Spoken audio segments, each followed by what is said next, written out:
Welcome to the National Data Buoy Center's dial-up buoy line. To enter a station identifier, press 1.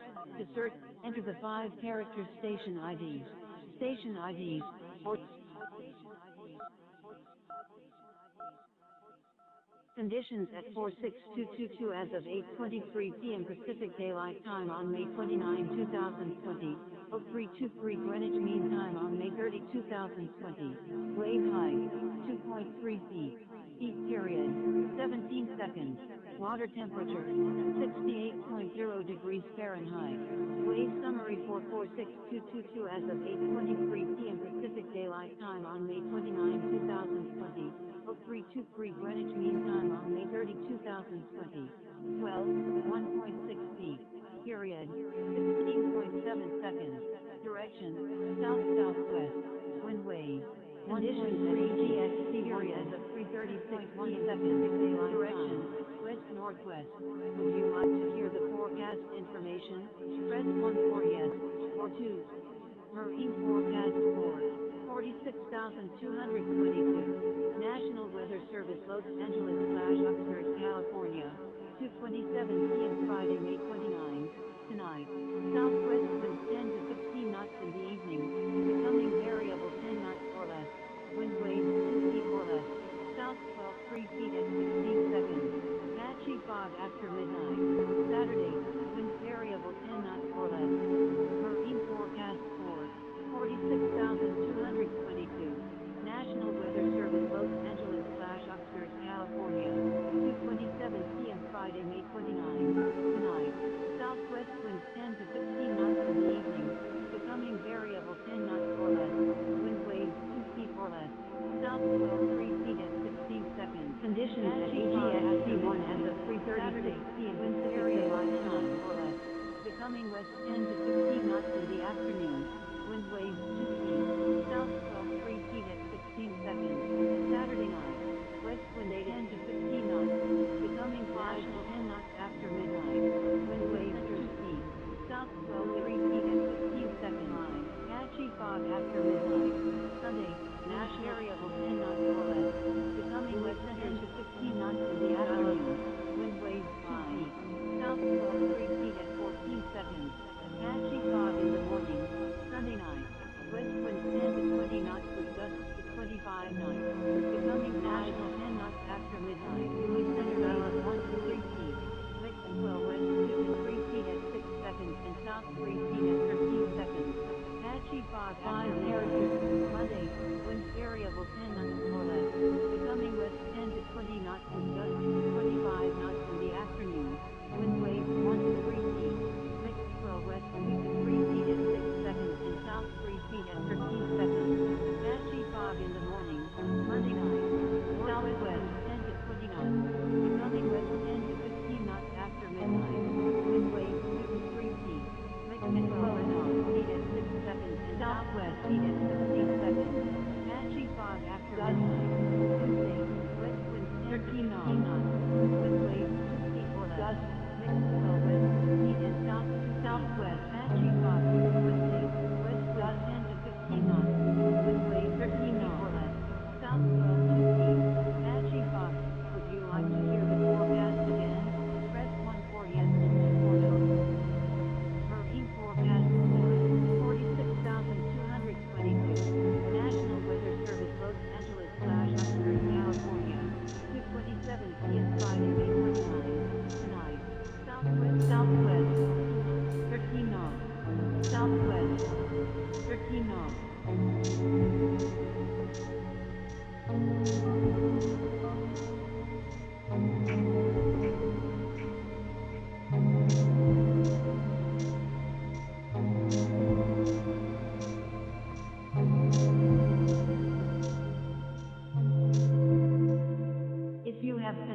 Hello everyone, this is Inouk Demers, sound artist for SoundPedro. And just to give you a brief idea of the project I put together for this edition, last year I was fortunate to go to ancient Buddhist caves in Dunhuang, China. Over 500 caves are situated there, and I was quite struck by the syncretic viewpoint that is exhibited on the cave paintings. That is, people of all faiths and all walks of life from all around the world would come through this place, largely in part thanks to the Silk Road, or I should say Silk Roads, because there really was not just one Silk Road at the time. And this was last year, before COVID hit. And so I was quite struck by the necessity in this day and age of realizing the fact that we truly are interconnected in this world. There are many things happening around us. There are large migrant populations having to flee their home countries. There's sickness, there's war, and I thought I would put a piece together that would somehow combined the intimacy of those paintings I saw in Dunhuang with the kind of global aspect of our existence these days and the various networks that tie us together, whether it be internet, undersea cables, or shipping routes, or flight paths, you name it. We are inextricably linked to one another. And so I think that's the message I want to convey with this piece. The piece is interactive. You use an IR or infrared light pen to draw shapes on screen that then transform into a kind of contemporary iconography of our lives today. So I hope you enjoy it. Thank you.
I did they did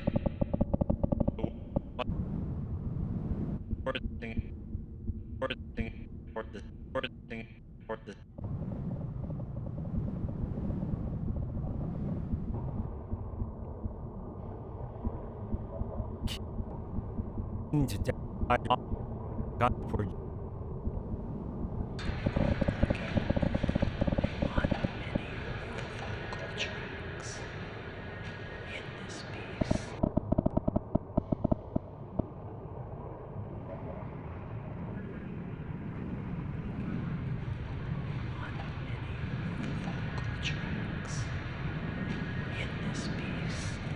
I didn't. Just keened down deep where genius devises, where the rain sings the songs of spiders among the antique books, the worms munch along on fondle fiber of language unsayable but recitable, like unripe halos obsolescing into archaic meanings upon themselves, extincting lane remainders for the silt and for the potters. So where's that pain in the brain of mine you've forgotten? Yet another case of stylish dying?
revolution in the United States came, and I'm sure there was Cold War hysteria in Canada as well, but we certainly had not anything like the United States, where people were executed, burned alive, and the blacklisting. This was enunciated in Congress when they were discussing termination, that these were communistic societies within the United States that had to be done. And the allotment back in the 1980s, before communism, the word was really prevalent in the United States, there was a socialist, a democratic socialist, so like Bernie Sanders named Henry George, who wanted everyone to get along until there could be no war, and to share things. And Dawes, the senator who designed the Allotment Act, his specific reason for doing it was that Native people were socialistic, like Henry George. It was that system, and they could never achieve civilization unless they learn the value of selfishness.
When we're still in you're basically saying we do need everyone to start thinking about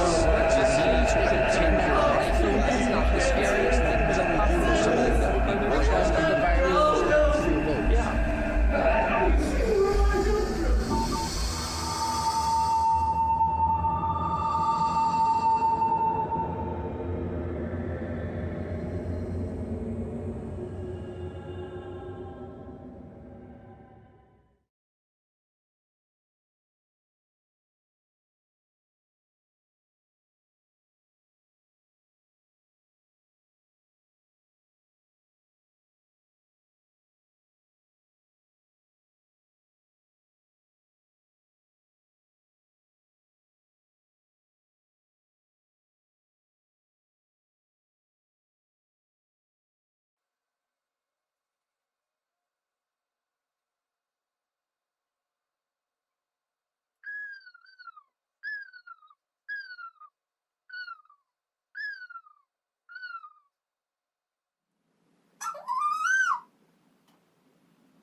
The English writer Daniel Defoe is best known for his novel Robinson Crusoe, and these days his later novel, A Journal of the Plague Year, published in 1722, commends him to our attention. And that brings us to this little gem, an article he published in Applebee's original weekly journal on July 29, 1721, not quite 300 years ago, called Citizens Oppose Precautions Against Plague. Sir, before I begin what I'm going to write, give me leave to let your reader into the true design of the story, which is thus. The House of Commons, upon mature consideration and at the motion of those who very well understand the interest of their country, had brought in a bill for the more effectual preventing the running on shore of infected goods, a caution which they found very necessary without question for preserving us from the dangers which surround us, several countries around us, and perhaps more than we are yet aware of, being infected with the plague, and that such a plague as has not been known in these parts of the world, perhaps in the memory of the oldest man living.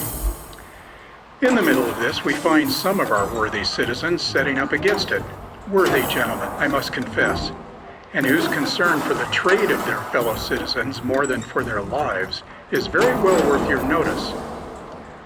That the House of Commons are careful and concerned for the public safety in such a time of danger is our happiness, and what I think we ought to be very thankful for. If these gentlemen, who are so tenacious of their trading liberty, should, for want of due care being taken, import the plague upon us, as was really the case in the poor unhappy city of Toulon, who had the distemper brought among them in a bale of silk from Marseille. I say, if it should be so here, I think those merchants that would have room left for it ought to be remembered. If I were to propose an equal and just treatment of such men, it should be that if such a dreadful thing should ever happen among us, as God forbid, they who had concerned themselves to obstruct the making needful laws to prevent, or who had endeavored to leave out proper clauses in such laws to make them more effectual, should be obliged by the same law to stay in the city and take their risk with the poor who are not able to fly and have not wherewith to ship from one country to another, as the rich have. This is but equal. For those men who are made instrumental to bring the distemper in, it is but just that they and their families should bear their share, at least, of the hazard. It is a just observation, which I might enlarge on here, how avarice hardens men against all dangers of every kind, and how men will risk their lives, and the lives of a whole city, nay, a whole nation, for their present profit, by not putting any dangers, any disasters which they may fall into in the scale with their present advantages. Give them the gain they have in view, and the present advances of their fortunes and estates, and as for the consequences, leave it to them, and leave them to their fate. What else but this could be the language of the furrier who was shot to death at Lyon for presuming to bring goods into that city from infected countries? Or of the merchant at Toulon who ventured to receive 5 bales of silk and other goods from Marseille at the time of the infection? He ventured for himself, 'tis true, but he ventured for his fellow citizens too, whose lives were all at his mercy, as I may say, the whole city being since desolated by that one action. What we venture for ourselves is one thing, but when we venture for other people, and that without their consent, we so far injure them, and if the danger be of life, we are so far guilty of their death, if that should be the consequence, and ought to be punished in proportion. Such men would do well to tell us who they are, that if they should be the unhappy instruments of bringing their country into such a calamity, the world may be able to do themselves justice upon them.